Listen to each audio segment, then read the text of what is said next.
지난 주일 설교 제목이 여러분 기억나시나요? 첫째로 권하노니 그랬고요. 무엇을 권했죠? 다 잊어먹으셨죠? 뭐 하라 그랬죠? 기도를 네 가지로. 첫째는 뭐죠? 간구와 기도와 도고와 감사로 하라, 그렇게 말씀을 드렸습니다. 특별히 바울이 믿음의 아들 디모데에게 유언처럼 무엇하라 그랬죠? 기도하라고 했습니다. 그리고 기도하는 것, 모든 사람을 위해서 기도하라. 그리고 오늘 우리들은 하나님을 만나고 은혜 안에 기쁨 가운데 살기 위해서 우리 영혼의 지성소와 같은 교회에 왔습니다. 그리고 세상에 나아가서 우리가 사랑하고 함께 해야 되겠다, 그런 마음을 했다는 것입니다. 그래서 늘 여러분, 교회 오는 건 기본적으로 누구를 만나러 오는 거죠? 하나님을 만나고 은혜 받고 기쁨 가운데 있는데, 교회 와가지고는 기다리고 있는 지성소를 딱 열어보니까 뭐가 보인다 그랬죠? 힘든 상황이 있어요. 그래서 여러분이 기도하는 가운데 하나님을 만날 수 있는 그런 좋은 그런 계기가 있기를 바라요. 우리가 사무엘을 보면은 왕이 누구냐? 왕이 어떻게 세워지느냐? 사사시대의 뒤를 이은 사울, 다윗, 솔로몬으로 이렇게 이어지지 않습니까? 사무엘상은 사사시대입니다. 그래서 다윗이 왕이 되기 전의 이야기이고 한나를 통해서 사무엘이 출생합니다. 그리고 우리가 알고 있듯이 한나가 엘리 제사장에게로 드려지는 그 상황입니다. 어떻든 이 사사시대에서 왕정시대로 가는, 왕을 요구하는 백성들의 요구에 대하여 하나님께서 사무엘을 통해서 사울을 기름 부어 왕으로 세우지요.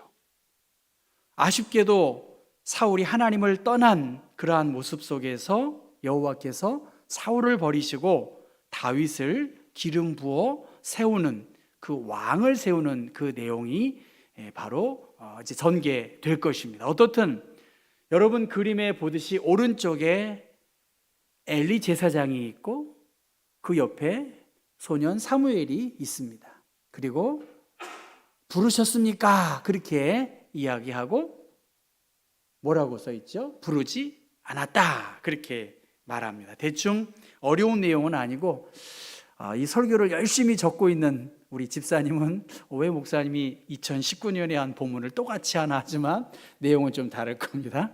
어떻든 2019년에 제가 이 이야기를 했는데 좀 상황은 다르죠. 3장 1절의 말씀 보면 그 3장 1절의 시작은 아이 사무엘이 엘리 앞에서 여호와를 섬길 때에는 여호와의 말씀이 희귀하여 이상이 흔히 보이지 않았다, 그래 말합니다. 아이 사무엘이 엘리 제사장 앞에서 하나님의 일을 돕고 있는 그때에 하나님의 말씀이 희귀했다, 그렇게 말했고 여호와의 이상이 보이지 않았다. 영어는 뭐 레어로 나오기도 하지만 어느 영어 성경에는 아무것도 보이지 않았다 하는 좀 센 표현들이 나와 있습니다. 하나님의 말씀이 희귀했다. 여기서 희귀했다라고 하는 영어의 말은 귀중하다, 빛나다, 아주 중요하다. 하나님의 말씀이 중요한데 하나님의 말씀이 너무너무 중요했다는 것입니다. 홍수 때에 물이 넘쳐나지만 오히려 식수는 부족하지 않습니까? 마실 물을 찾기가 어렵습니다. 제가 금요일 날 우리 청년들에게 챗 GPT 이야기를 하도 많이 하길래 제가 물어봤어요. 챗 GPT가 뭡니까? 이렇게 물어보니까 듣기는 들었는데 어느 청년을 통해서 제가 챗 GPT의 실상을 보게 되었어요. 금요일이니까, 저녁이니까 실상을 보여주고, 내가 이번에 사무엘상 3장 설교할 건데 사무엘상 3장을 한번 설교를 하려면 한번 쳐보라고 했더니 컴퓨터가요 촥촥촥촥촥 그렇게 하더라고요. 그래서 이거 놀고 먹어도 되겠네. 너무나 좋은 문장을 아주 논리적으로 사무엘의 말씀이 희귀하다는 걸 한번 쳐봐 했더니 정말 뭐 레퍼런스도 정확하고요, 막 착착착착 데이터가 계속 제시되는 거예요. 제가 그것만 읽으면 그냥 목회 하겠더라고요. 어떻게 목회할 만할 것 같아요. 설교만 없어도 당회만 잘하면 목회 반반 아니겠습니까? 정말로 얼마나 많은 설교의 자료가 있는지, 여러분 얼마나 많은 설교와 예배, 얼마나 많은 유튜브를 통해서 설교를 듣고 있습니까? 그런데 아주 어린 시절 그때에 들었던 그 말씀처럼 하나님의 말씀이 달고 오묘하고 내 신앙의 성장에 좋은 영양제가 되는가? 그 부분은 좀 생각해 볼 문제입니다. 수많은 예배가 있고 수많은 말씀이 선포되어지는데 우리의 영적인 상태는 그렇게 내 영혼을 흡족하게 할 만한, 만족할 만한 말씀을 지금 받고 있는가? 그 부분입니다. 그때에는 주님께서 말씀을 해주시는 일이 드물었어요. 하나님은 말씀하지 않는데 하나님의 말씀은 너무나 쉽게 귓가에 들리고 있습니다. 환상도 자주 나타나지 않았는데 환상을 봤다고 말하는 사람들 또한 많이 있다는 것입니다. 당시의 영적인 상태가 어떠한지를 이야기하고 있는 말씀입니다. 이 희귀하다, 이 희귀하다라고 하는 말, 보배일수록 찾기가 어렵지요. 진주장사의 비유를 통해서 아주 극상품의 진주를 발견한 이 진주장사는 모든 것을 다 버려서 팔고 그 진주를 사는, 그 정도인 것처럼 정말로 극상품의 진주를 발견하기가 쉽지 않다는 것입니다. 특별히 여호와의 말씀이 희귀하다, 그것은 상인들이 쓰고 있는 비싸다라고 하는 것입니다. 아주 값비싸다라는 거예요. 왜 많은 내용 중에 엘리 제사장 시대에 하나님의 말씀이 희귀하다, 이것을 상인들이 쓰는 말로 사용되었을까? 말씀을 전하고 예배가 진행이 되는 그 공동체 안에 오히려 예배를 돕는 그 제사장들이 목회자의 마음, 목자의 마음을 가지고 그 일을 한 것이 아니라 엘리 제사장의 아들들처럼 자신의 사리사욕을 채우는 일들을 위해서 그것을 이용한 것이죠. 이 땅에 많은 교회들, 대형 교회들, 또 대형 교회를 꿈꾸고 있는 교회들이 굉장히 상업화되고 어떻게 보면 대형화되고 막 그렇게 하고 있지 않습니까? 드려진 재물을 중간에 되팔아 먹는, 그리고 자기의 먹는 것으로 채우는 일들이 엘리 제사장 시대에 있었다는 것이죠. 그 결과는 이상이 보이지 않았어요. 하나님의 은혜를 그들이 가로막고 있기 때문에 영적인 소통을 하고 있지 않다는 것입니다. 죄악에 빠진 지도자들, 그리고 엘리 제사장 또한 점점 눈이 어두워서 잘 보지 못하는 답답함을 느끼고 있습니다. 여러분 모두 통증을 경험한 적이 있을 것입니다. 이 통증이라고 하는 것, 실제적 또는 잠재적인 조직 손상 때문에 표현되는 감각적이고 정서적인 불유쾌한 감정을 통증이라고 그렇게 정의합니다. 사람은 유해 자극을 받았을 때 아픔을 느끼는 통각이 있고요, 육체적 감각 작용과 더불어 감정까지도 수반되는 복합적인 증상을 통증이라고 말합니다. 그러니까 두려움, 통증이죠. 그 불안함, 통증이죠. 스트레스, 이것 또한 통증이라는 거예요. 자주 심리적인 상태가 변화되고 있는 것, 그래서 부정적인 생각, 부정적인 태도를 맞게 하는 것이 통증이라고 볼 수 있습니다. 지금 다양한 통증을 우리는 경험하고 있고 우리 몸에 이상처럼 신호를 보내고 있습니다. 여러분 통증을 어떻게 할까요? 제가 말기암 환자를 이렇게 옆에서 간호한 적이 있었는데 이분은 자녀를 생각하고 아내를 생각해서 이 통증을 잊기 위한 몰핀을 맞지 않으려고 계속 그렇게 계셨던 분이 계셨어요. 그 모습을 본 간호사가 그를 잘 알기 때문에 이렇게 말합니다. 통증은 타협할 수 있는 것이 아니라는 거예요. 통증은 참을 수가 없다는 것입니다. 그러니까 수많은 염려와 외로움, 이 통증이죠. 고독한 거, 하나님이 멀리 계시고 영적인 침체, 이 모든 것이 통증처럼 느껴질 텐데, 이 영적인 통증과 영적인 무감각을 속에서 오래 지속이 되면 상처가 되고 신앙을 잃어버릴 수가 있습니다. 좀 사사시대처럼, 사무엘이 살고 있는 그 시대처럼 자기 소견에 옳은 대로 행하면 영적인 통증에 노출될 수밖에 없습니다. 그리고 영적인 통증에서 신앙의 걸림돌을 역할을 하는 엘리 제사장과 그 무리들이 있다는 것입니다.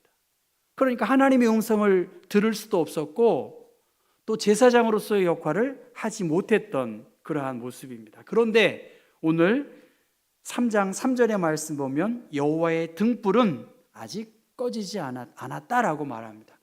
오늘 우리들은 말씀이 희귀한 시대에 살고 있어요. 좀처럼 은혜 받기 어렵고 하나님의 은혜에 감격한 삶을 살기가 어렵습니다. 그리고 그것에 걸림돌을 하고 방해하는 요소가 나일 수도 있고 누군가가 될 수가 있습니다. 그런데 오늘 성경은 하나님의 등불은 아직 꺼지지 않았다는 거예요. 엘리 제사장이 98세입니다. 그 98세의 엘리 제사장을 통해서 하나님의 음성을 듣는 방법을 사무엘에게 전해주는 그러한 상황입니다.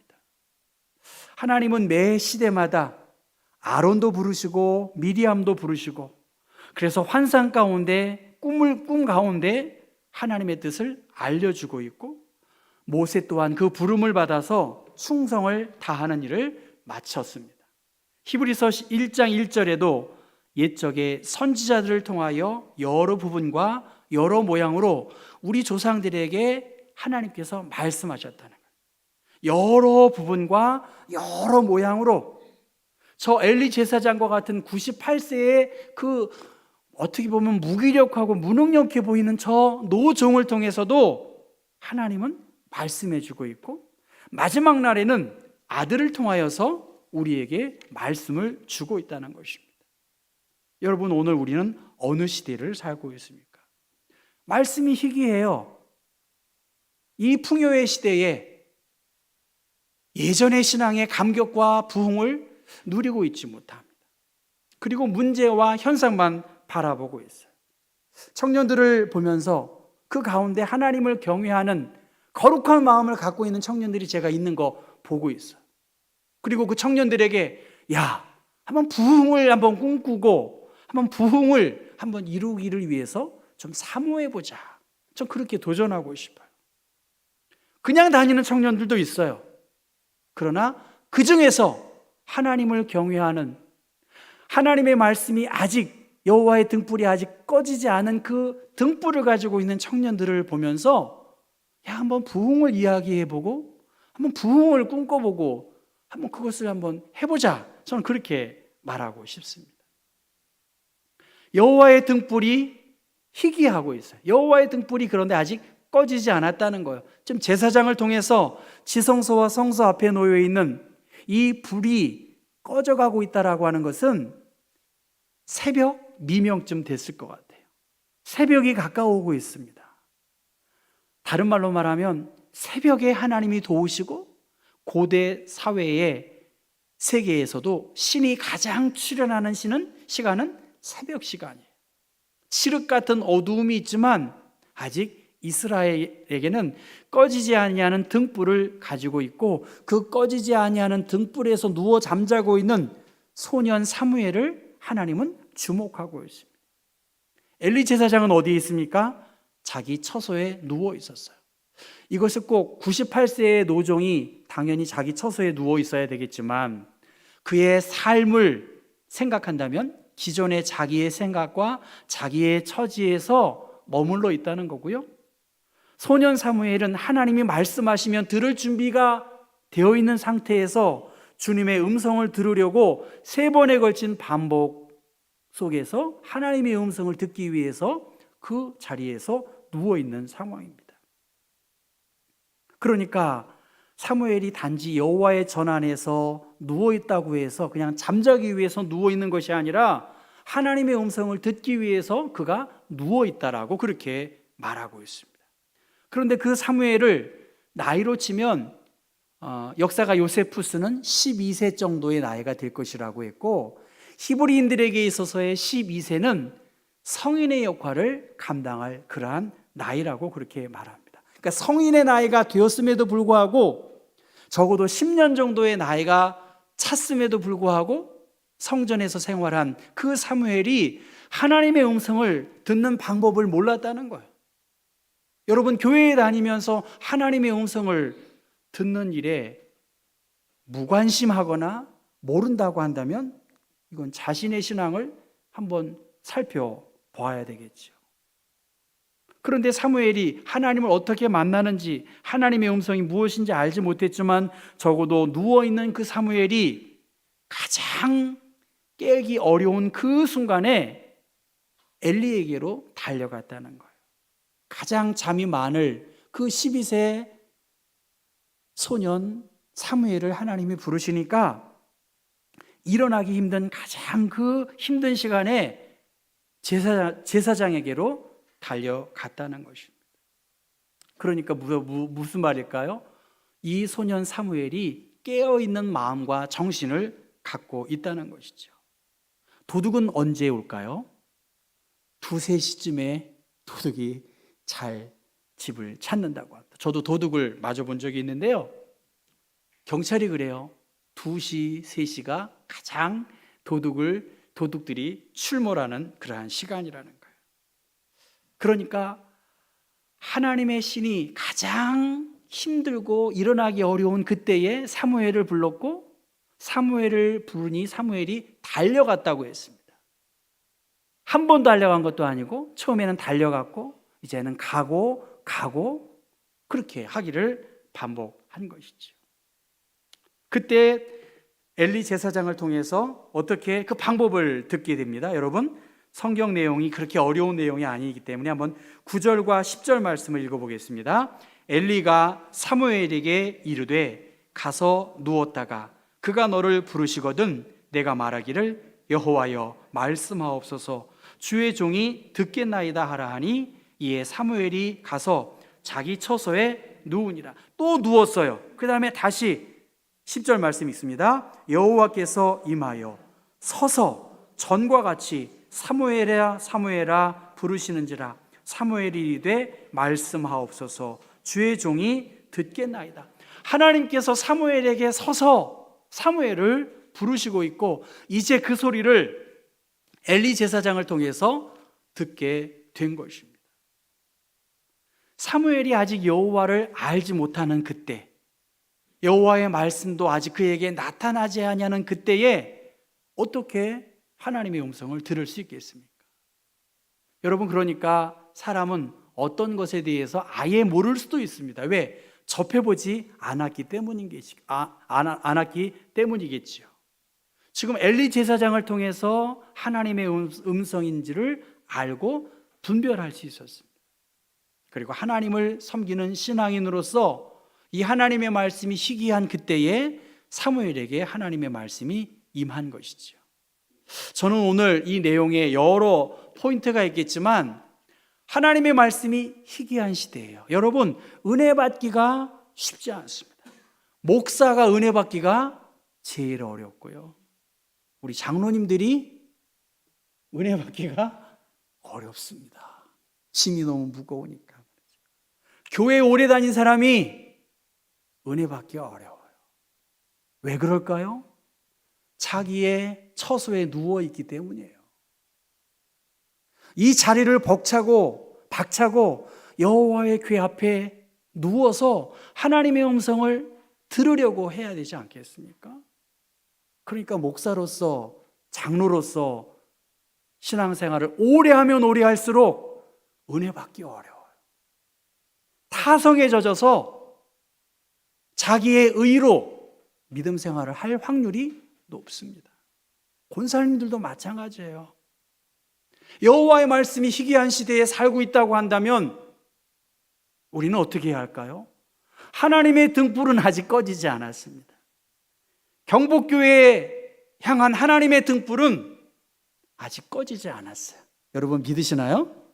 우리 교회를 향한 하나님의 등불이 아직 꺼지지 않았고 98세의 노정인 엘리 제사장을 통해서 하나님의 음성을 어떻게 들어야 할지를 알고 있기 때문에 여러분 모두가 하나님의 아주 존귀한 값어치 있는 존재들이시라는 것을 잊지 말으셔야 돼요.